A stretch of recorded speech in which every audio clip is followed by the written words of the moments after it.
दोस्तों बिल आखिर अमातुल्लाह खान ने ओखला में हैट्रिक कर दी है। जब पार्टी के दिग्गज नेता हार गए तो अमातुल्लाह खान ने जीतने में कामयाबी हासिल की है। अमानत भाई, पार्टी के कई दिग्गज नेता हार गए, अमातुल्लाह खान साहब जीत गए, आखिर अमानत साहब ने ऐसा कौन सा मैजिक किया लोगों पे? ये मुझे बहुत दुख है आज कि मेरे लीडर हार गए। और ये मतलब जिस तरह से तंत्र का इस्तेमाल किया बीजेपी ने, जानबूझकर सबको हराया गया। और शायद इसी वजह से हुआ ये कोशिश। हमें बहुत कोशिश की गई हर तरह से हराने की और बाहरी ताकतें आकर के। अमानत भाई, ओखला के लोगों का जो आपको प्यार मिला, जिनका नहीं भी मिला, उस ताल्लुक से क्या कहेंगे? कि मैं तो शुक्रिया अदा करूंगा तमाम लोगों का कि मैंने जो अपील की थी कि ये लड़ाई ओखला को बचाने की है।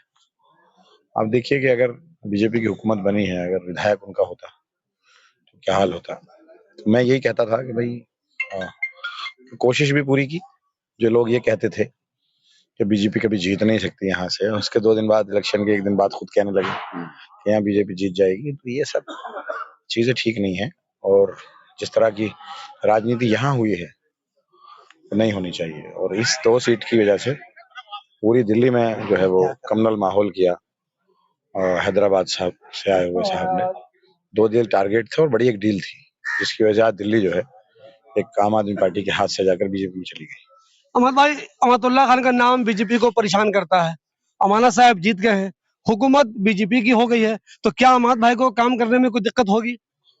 और ये देखिए, कोशिश करेंगे कि तालमेल बना करके काम किया जाए। इलाके के काम है वो तो होनी है और बात करेंगे जो भी कर सकते हैं। अमर भाई, एक आखिरी सवाल, इलेक्शन में कुछ भी हो सकता है, कोई किसी हद तक जा सकता है, कुछ भी हो जाता है, तो क्या इलेक्शन कैंपेन शुरू करने से पहले पहले जब आपका टिकट कंफर्म हो गया था, तो क्या कभी आपके दिल में ख्याल आया था कि एक दिन ऐसा आएगा जब मुझे ओवैसी को बोलना होगा, ये फिर आएगा, 25 को आएगा, 27 को आएगा, 26 को आएगा?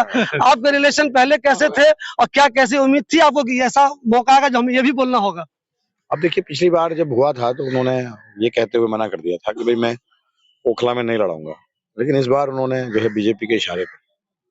और नहीं तो आप बताइए कि इतनी फंडिंग कहाँ से आ गई, इतना मैनेजमेंट कहाँ से आ गया। और यहाँ पर भी जो बीजेपी के वॉलंटियर आए हुए थे जो बूथ, तो वो यही कह रहे थे कि भाई पतंग उड़ेगी, यहाँ से निकलेगी, यहाँ से निकलेगी।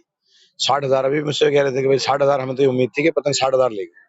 तो उनका टारगेट था कि जितना ये पतंग वोट लेगी उतना बीजेपी कामयाब होगा। ये चुनाव जो है पतंग को जिताने का था ही नहीं, ये चुनाव तो बीजेपी के जिताने का था और इनकी तमाम साजिशें यही थी।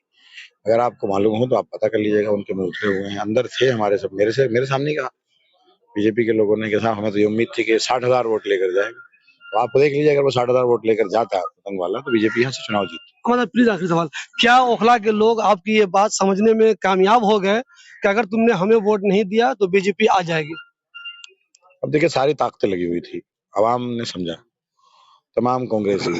अब जो राहुल गांधी आए, 10,000 वोट पोल उनकी कैंडिडेट लेकर गए, तमाम कांग्रेसी पतंग को लड़ा रहे थे। ये तो कांग्रेस खुद, राहुल गांधी की बेइज्जती तो कांग्रेस ने की।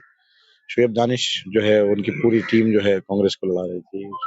परवेज हाशमी साहब, उनकी पूरी टीम कांग्रेस उसको पतंग को लड़ा रही थी। तो ये तो सारे कांग्रेसी पतंग को लड़ा रहे थे और दूसरी ताकतें पतंग को लड़ा रही थी। तो कहीं ना कहीं ये था कि भाई अगर ये सोच होगी तो ये तो बड़ा दुख की बात है कि अमानतुल्लाह हारना चाहिए, चाहे बीजेपी क्यों ना जीत जाए। अगर बीजेपी जीत जाती तो क्या इनको होता। तो ऐसी कौन सी राजनीति ये कर रहे हैं और इनसे क्यों कोई हमदर्दी करे। देखिए दोस्तों, ये थे अमातुल्लाह खान, जिन्होंने लगातार तीसरी बार जीत हासिल की है। जब कई दिग्गज हार जाएं, ऐसे में अमातुल्लाह खान को जो जीत मिली है तो उसकी जितनी भी तारीफ की जाए वो कम है, क्योंकि आप जानते हैं बहुत से अहम लोग हार गए हैं। तो ये बहुत खुशी की बात है उनके सपोर्टर के लिए और उनके लिए भी।